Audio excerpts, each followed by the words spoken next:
This is one of the most underrated features of Leonardo AI, and many people simply just may be unfamiliar with exactly how it works. It's amazing. But today, I'm going to show you exactly how to utilize these very powerful features, and I'm talking about Leonardo AI Canvas. Now, if you've been trying to keep up with all this fast-moving AI news, you may have heard of tools like Canva Magic Design or Adobe Generative Fill, but did you know that Leonardo AI has their own version of this? You can actually edit your own photos, and today, I'll show you exactly how to use these powerful features. That way, you can create this image, but then turn this image into this image. For over 100 prompts to try, click the link in the description. Okay, so here's where we'll get started. So once you land on Leonardo AI, all you have to do is just on the left-hand side, go over to where it says AI Canvas. I'll go over all these options that we have to choose from, but the first thing we'll do is let's just go ahead and upload an image. And now watch this. Over here on the left-hand side, if I take my mouse and you hover over everything in this toolbar right here, you'll notice that it will tell you exactly what this means. So we have upload image,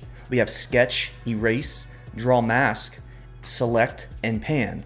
So here's what we'll do. Let's go ahead and click on upload image. Now from here, you'll see you have three options. You have from a computer, from your previous generations, or you could also upload community model AI generated images. Let's go ahead and select from previous generations. So go ahead and click that, and then you'll see your own personal feed will then populate. I'm gonna click on my upscaled ones, and let's go ahead and add this beach right here. Now look at this. Now you could see this is extremely too big. What you'll wanna do is up in the right hand side, you have a plus and minus button. Go ahead and minimize your whole entire working window. That way you can now click and drag your image to fit within the working box. Now watch this. Now on the left hand side, hit this little select button that has a square with an arrow in it.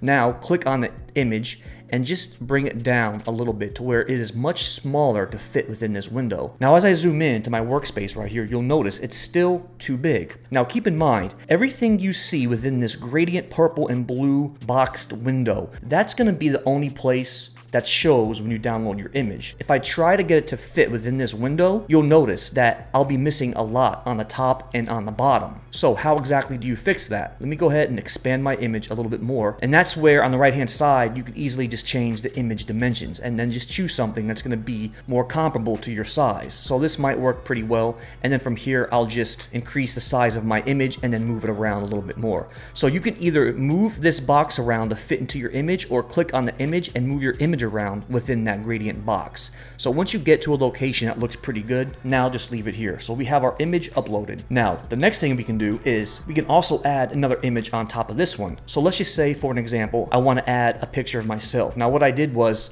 I took a screenshot from a recent YouTube video, but let's go ahead and upload that. So this time I'll put from a computer. I'll go to my recents, and then I'll just simply add in a screenshot that I took. And again, that's way too big. So let's go ahead and bring this down until it fits somewhat with inside that box. Okay, so make sure I'm clicked on my photo right here. And now if I want to make any edits, you can just click this photo to the side and have it not within this little gradient box, and then make any edits on the right hand side that I want to do. Now watch this. Now when I'm clicked on the photo, the screenshot of me, let's go ahead and remove this background. Now we can do that with the erase tool over here on the left hand side. Go ahead and click the erase tool, and then just simply come back over into your image, and then you can just begin by erasing this whole entire background out. And that way I'm left with just myself, and I'm completely removing this green screen. So then when I'm all said and done and I zoomed in and carefully erased everything, then I have my final product over here. There I am. So if I actually wanted to fit myself within this beach, I could simply do that by clicking and dragging myself over here. Now the next thing I want to show you is how to add something in generative fill using the brush tool. Now over here on my screen, you could see I went ahead and brought in this image right here. This is an image of a McLaren that I created within Leonardo AI. Now let's go ahead and bring the car out of this area right here, and then I'll zoom in. Now let's go ahead and take our eraser tool, and over here on my car, I'm just gonna go ahead and erase a large portion of the background of this vehicle. Once I have that at a decent job, now you could tell that the bottom doesn't really look too good. So here's exactly what we're gonna do. We're gonna now on the left-hand side, grab this draw mask brush right here, and then come back over to the vehicle, and then just simply drag over that bottom portion of the vehicle where you kind of have that little rough area. Now what we're going to want to do is use the generative fill. At the bottom you'll notice there's a bar that says prompt. Next, just simply type in exactly what you want to replace this mask with. In this case, I'm going to put water around car. And now keep in mind, as a reminder, over here on the right hand side, make sure that underneath canvas mode you have in paint and out paint actually selected. Now let's go ahead and hit generate. Okay, now that it's done, you can see it did a relatively decent job with my first option right here. It's not ideal, but it could do a pretty good job blending it in. But as I go over my different options right here, then you could see where there's a few differences that you could choose from, and it actually doesn't look too bad. So if I go from option 1 to 2, it looks like option 2 might be my best bet. And so as I zoom in, look at that. It doesn't do that bad of a job. And so I simply created a mask and then used generative fill, and then I just typed in my prompt, water around the car, and that did a pretty good job having this McLaren blend in to the water itself. Okay, now let me show you something very cool. So over here, back on Leonardo AI, I went ahead and changed my image dimensions to 768 by 1024. Now watch this. Go back over to upload an image, and I'm going to do previous generations of my own. So this time I went ahead and brought in good old Don Draper from Mad Men. I'm Don Draper. And once I have it about where I want it to be, now watch this. This is where Canvas really shines. Now over here on the right hand side, I'm going to simply change this from in paint, out paint, and now I'm going to go to sketch to image. Okay, I'm on sketch to image. Now watch this. Now over here on the left hand side, you'll notice a pencil over here in this left hand toolbar. Go ahead and click on that. Once that's selected, this now tool turns into a sketch feature, and we're going to go ahead and add some facial hair here on Don Draper. Let me go ahead and zoom in a bit. Now what we want to do is up at the top, you'll see right now it's white. The color is white. Well, if I did this with the white color, it's going to give Don Draper a white beard or white facial hair. We don't want to do that. We want it to match the hair on his head. So go ahead and just hover over something like black, and now that that's selected, now with our sketch tool, just go ahead and just cover over the area that you want to add facial hair to.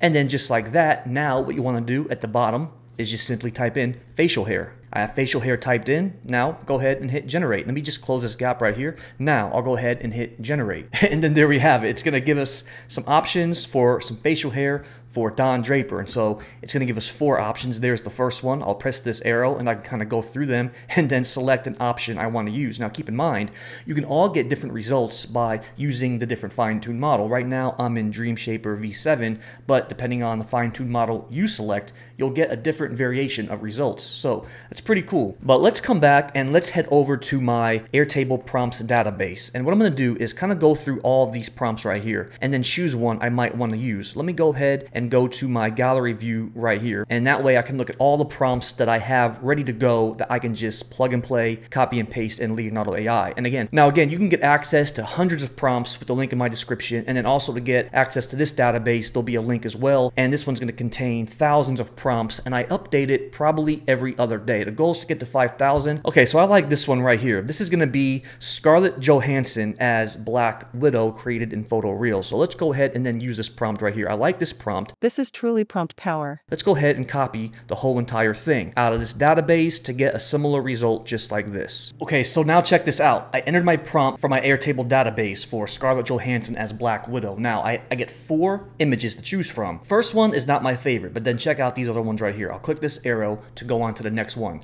Look at this. That one's not bad. That one's very good. And then that one's pretty good too. So let's go ahead and say I like number 3. Number 3 looks pretty realistic. Looks like Scarlett Johansson, Black Widow. Now let's go ahead and then choose accept. And then now that we have accept, now we have Scarlett Johansson as Black Widow with that prompt. So you could actually generate prompts directly within Canvas itself. So now watch this. Now over here on the right hand side, let's change it up a little bit. Over here where it says Canvas mode, let's now select sketch to image. We have sketch to image. Now what we're going to do is over here on the left hand side, you'll notice a pencil in the toolbar. Let's go ahead and then change up this sword that she's holding a little bit. So you could see that she has a sword in her hand. So go ahead and choose the color of what you want the sword to be. And so we can do that by just scrolling over, and let's make it sort of like a gray color, I guess. We have that color selected. Now go ahead and then just draw over that sword right here. So once it's done, now at the bottom of my screen, go ahead and then type in something else. Go ahead and type in silver sword. And And then there we have it. It gave me a completely different sort of sword that she can use. So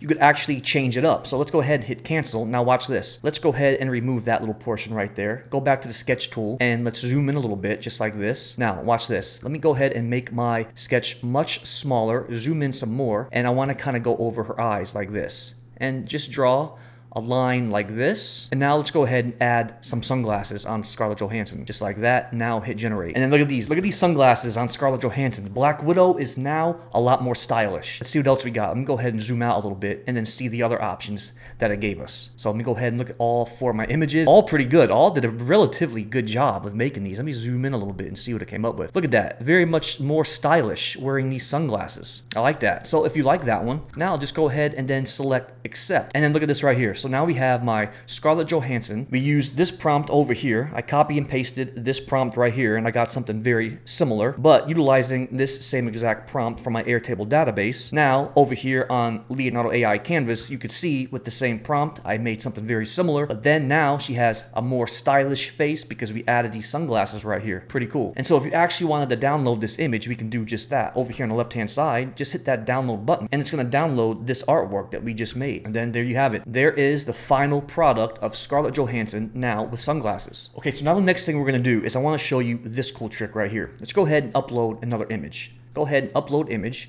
I'm going to go to previous generations and I'm going to put in, let's say, I'm going to bring in this owl right here. I'm going to change up my zone right here so my owl will fit. Okay, and then expand the owl, make him fit. Okay, there we go. So now watch what we're going to do next. So now over here on the right hand side, we're now going to change it up and we're going to go to image to image. Okay, we have image to image selected. And now what we want to do next is over here on the right hand side, we want to go ahead and turn control net on. And so you can see it's kind of blurred out right now and it says control net with alchemy is not currently supported. So now we want to go ahead and then just turn alchemy off. And then once we do that, we can come over here and then turn control net on. Now what that basically does is it allows you to influence your generations with input images, and you could adjust the weight with this sliding scale right here. So I'll show you exactly how this works. So underneath control net, you could see we have pose to image, edge to image, depth to image, and pattern to image. Go ahead and select edge to image. And now what we're going to do is now down here in my prompt box, we're just going to type in neon owl, just like this. And now hit that generate button. And then it gives us that. It gives us a neon owl now, different variation based off the image that we had in here. And then again, this all changes depending on what you have selected